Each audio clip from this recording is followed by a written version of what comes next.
Greetings, kindred friend. Let us spend a quiet moment right now.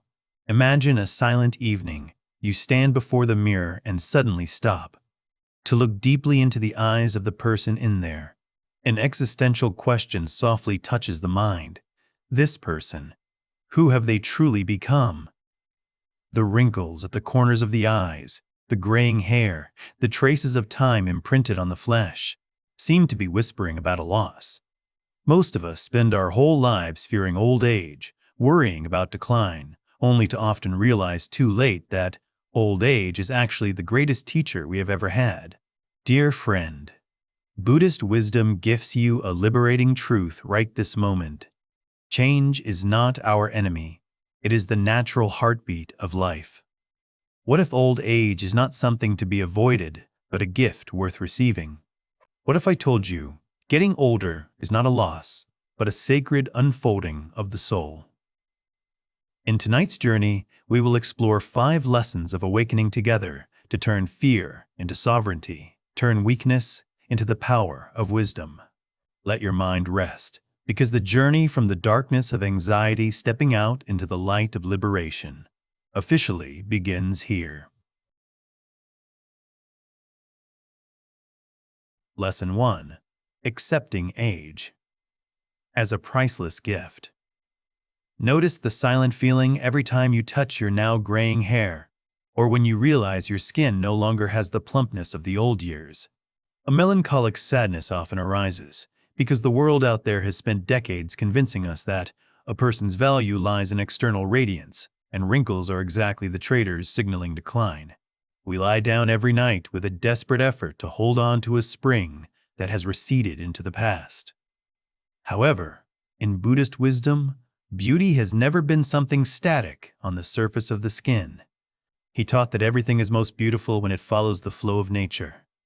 Engrave this sacred truth into your heart. Real beauty emerges from wisdom, presence, and compassion. To understand this, let us listen together to an ancient Zen story about the dialogue between a cherry blossom and an old pine tree. The cherry blossom is brilliant in spring. It is gorgeous, fragile, and makes anyone passing by marvel. However, that beauty is based on vanity and brevity. Just a light breeze is enough to shatter it. That is exactly the beauty of youth, attractive, but lacking the depth to stand firm before storms. On the other side of the garden, there is a 1,000-year-old pine tree. The trunk is rough, full of the cracks of time. The branches and leaves are no longer lush, but carry a strangely majestic and still aura. People may not come to take pictures of the pine tree the way they do with the cherry blossom, but when the harsh winter strikes, when snow covers white and the freezing wind howls, the cherry blossom has long vanished into smoke, while the pine tree still stands there, sturdy, silent, and becomes a refuge for all things. Dear friend, your old age is exactly the image of that old pine tree. The wrinkles at the corners of the eyes are not signs of fading. They are exactly the sacred calligraphy strokes recording the manuscript of a life lived very deeply. Each wrinkle tells a story. That is the story of the times you bravely walked through pain, the traces of happy smiles with your grandchildren, and the proof of a soul that has been forged through all kinds of storms to reach ultimate dignity. Tonight, when you prepare to sink into sleep, I invite you to perform a powerful shift in consciousness. Instead of viewing old age as a wear and tear, view it as an accumulation of eternal values. You are not losing beauty. You are transforming beauty from external form into the radiant light of internal awakening. Sleep in the silent pride of a sturdy pine tree, knowing that your value right now lies in the depth of the roots and the serenity of the soul treasures that hurried youth has never been able to touch. Lesson 2. Honoring the body. Reconciling with the devoted companion. Try listening to the silent voice of your body right this moment. Do you ever feel a hidden anger creeping into your heart when realizing your legs suddenly become slow, or the back that was once sturdy now aches after every step? In the twilight years, it seems every movement begins to demand more from us. We have to make an effort to stand up, have to be cautious when walking, and sometimes we feel like we are trapped in a machine that is gradually breaking down. We complain, we resent, and unintentionally, we treat our own bodies like a traitor. We wish we could go back to our radiant youth, when energy was still overflowing and every movement was as light as a breath. However, dear friend, in the profound wisdom of the Buddha, he taught that the root of all suffering does not lie in the weakening of the body, but lies in the attachment of the mind. We suffer because we are gripping tightly onto an image of the past, a youthful version that has receded, while reality is inviting us to a completely different existence. Tonight, let me gift you a perspective capable of healing all wounds of inferiority and resentment. Take a deep breath, feel the air entering your chest, and understand this truth. Your body is not your adversary. It is your oldest companion. Try imagining you are a traveler preparing to step onto a boat to cross a vast river named life. That boat is exactly your physical body. When first starting the journey upstream, that boat was very new, shiny, and glided swiftly on the water surface. But now, after 60 long miles, having gone through so many rapids, so many fierce storms and scorching sunny seasons, that boat has begun to get old. The paint has peeled. The sides of the boat have imprinted the cracks of time, and the oars suddenly become heavier. In this moment, an unawakened traveler will look at the boat with disgusted eyes and want to throw it away to find a new one. But a wise Zen master will bend down, gently stroke the battered side of the boat with all compassion. He understands that exactly this dilapidated boat has strained to shoulder every trip, has sheltered him throughout the stormy journey, and most importantly, if not for it, he would never be able to touch the peaceful shore of today. Your body tonight is exactly that precious boat. The knee joint pains, the somewhat labored breathing, or the slowness of the hands. They are not signs of collapse. They are scars of honor, recording the absolute loyalty of the body toward you. It has breathed for you millions of times. Its heart has beaten persistently without rest for all these years just to keep you existing and experiencing the miracle of life. For how many years have you dedicated kindness to others, but reserved for this closest friend a silent bitterness? I invite you to perform an act of ultimate reconciliation right on your warm bed. Gently place a hand on your abdomen, or any place making you feel achy. Feel the warmth from your palm slipping through the shirt, touching every tired cell. Do not try to fix it. Do not demand it to get healthy again immediately. Just silently say to your own body, "Hello, friend. I thank you. I see you are tired. Tonight, I allow you to rest. We will walk the rest of this path together in harmony." When you replace resentment with gratitude, a miraculous relief will spread throughout your nervous system. You will realize that your value does not lie in whether that boat runs fast or slow, but lies in you being a tolerant captain, knowing how to cherish your devoted companion. Do not owe the body an apology, gift it love. You are not losing the physical body. You are just learning how to cherish it in a more profound way. Sleep in the fulfillment of a soul that has found peace right in this very temple that is gradually graying. You are safe, you are whole, and you are being loved by your very own breath. Lesson 3. Liberating. The ego. When oblivion becomes freedom. Dear friend, quietly observe a truth both cruel and liberating. We have spent our whole lives building a monument for our ego. We strive to leave a mark in work, in reputation, and even in material legacies with the secret hope that we will be immortal in the memories of others. However, when stepping into the twilight of human life, we begin to realize our footprints on the sand are gradually being erased by the sea waves of time. A vague fear arises. If no one mentions my name anymore, will I still exist? If what I did is forgotten, will my life still have value?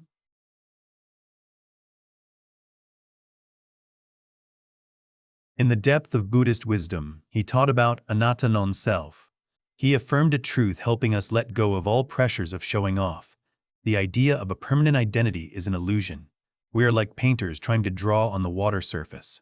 Suffering does not come from the drawing, vanishing. but comes from the effort wanting the water surface to hold the brushstroke forever. Let me share with you a metaphor about the moon that masters often use to soothe this anxiety. Imagine the full moon shining amidst the silent night sky.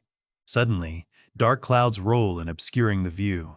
To the people standing on the ground, the moon seems to have disappeared, seems to have been forgotten by the darkness. But, do you see? Whether anyone sees it or not, whether clouds cover it or not, the moon is still shining brilliantly with all its inherent dignity.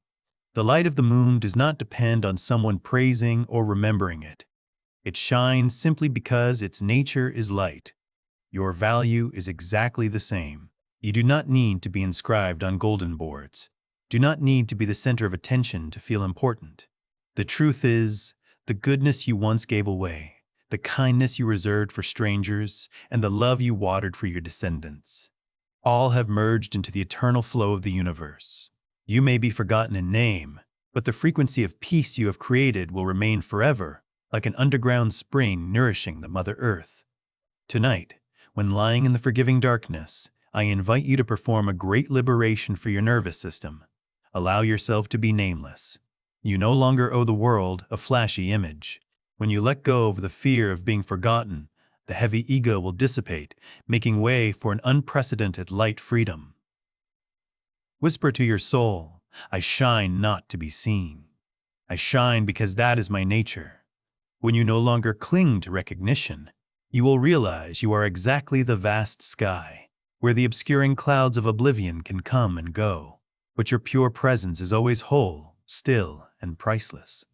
Sleep in the silent pride of the moon behind the clouds, because you have inherently already been all that you always seek. Lesson 4. Bidding farewell to beloved silhouettes when love becomes immortal. Listen to the silence of your house right now. In the twilight years, the cruelest reality is not the wrinkles on the face, but the list of people to call getting shorter and shorter. We successively bid farewell to parents, soulmate friends, and sometimes even the life partner who shared the bed for half a century. That pain is not as noisy as in youth. It smolders, is deep, and makes us feel like a part of our soul has also departed with them. We ask ourselves, why is the world so cruel? Why does love end in separation? To soothe your shattering heart, I want to tell you about a woman who entered the legend of compassion, Kisa Gotami. Kisa Gotami had an only son, who was her entire source of life and breath. When the child suddenly died, she went mad with pain. She carried her child's body throughout the village, crying and begging for medicine to bring him back to life. Finally, the villagers brought her to meet the Buddha. He looked at her with eyes of infinite compassion and said, I can cure your child, but with one condition. Go into the city, ask for a mustard seed from any house where no relative has ever died. Kisa Gotami, full of hope, knocked on every door, but everywhere she received the same answer, Madam, the living are few, but the dead are countless. My house has lost a father. My house has lost a child. My house has lost a friend. She went from villas to dilapidated huts, from the rich to the poor, and realized a shocking truth. There is not a single square meter of land on this earth that is not soaked with the tears of separation. When the sunset fell, Kisa Gotami sat down by the roadside, watching the lights in the city turn on and then out again. In that silent moment, she awoke to realize that human life is just like those lights, flaring up and then vanishing into the darkness. She was not lonely in her pain at all. She was standing in the same eternal flow with all of humanity. Her pain, it turned out, was exactly the string connecting her with every beating heart in this world. Dear friend, the lesson of Kisa Gotami is exactly the gift for you tonight. Loss is not a sign of love ending, but a confirmation that that love once existed brilliantly.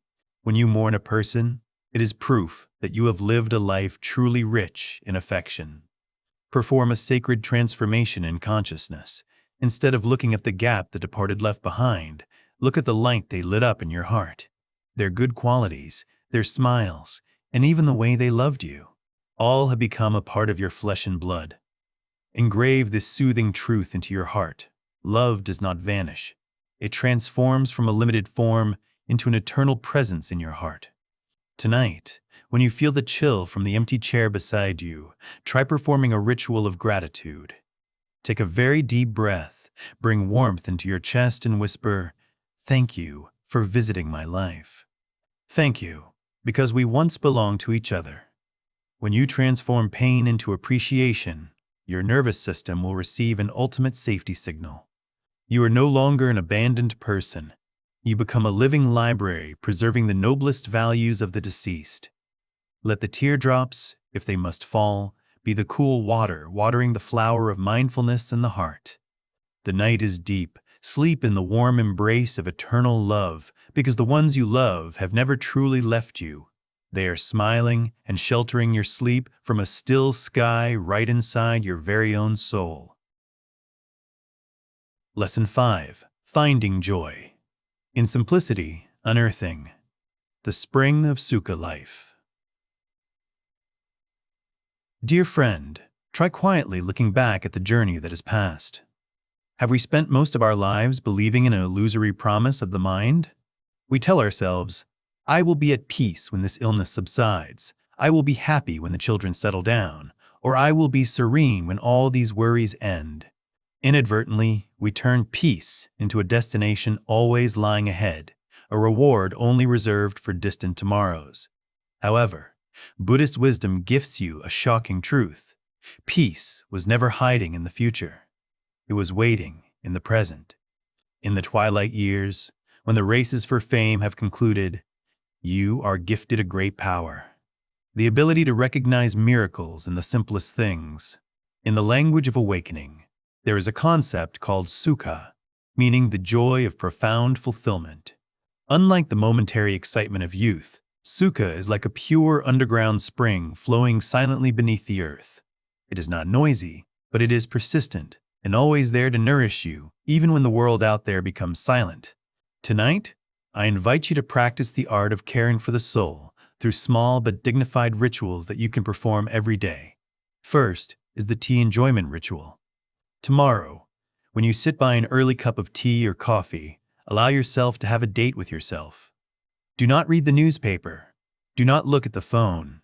Just observe the white smoke radiating from the teacup. Feel the warmth spreading from the ceramic to your palms, and take slow sips as if it were the purest flavor of the universe. When you are complete with the teacup, you will see the whole world suddenly become expansively and strangely peaceful. Second is the ritual of conversing with yourself through written words. Spend 5 minutes every evening writing in a small notebook, not to record tasks, but to record the things you are grateful for. A smile from a stranger, a cool breeze blowing through the window, or simply the soft feeling of the pillow supporting your head right now. When you write down gratitude, you are watering fulfillment into the nervous system, reporting to the brain that, "I am at peace, I have enough." Third is the ritual of feet touching the ground.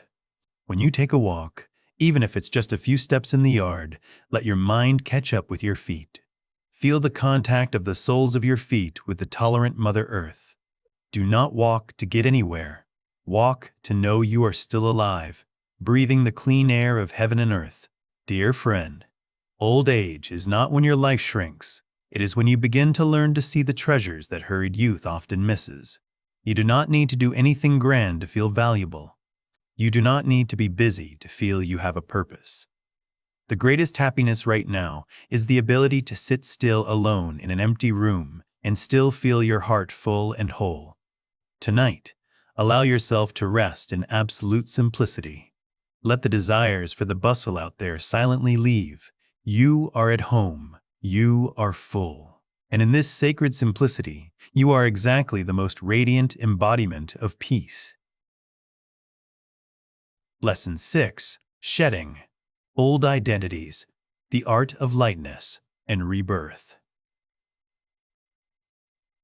Dear friend, imagine you are wearing a very thick and heavy coat in the middle of a sweltering summer noon.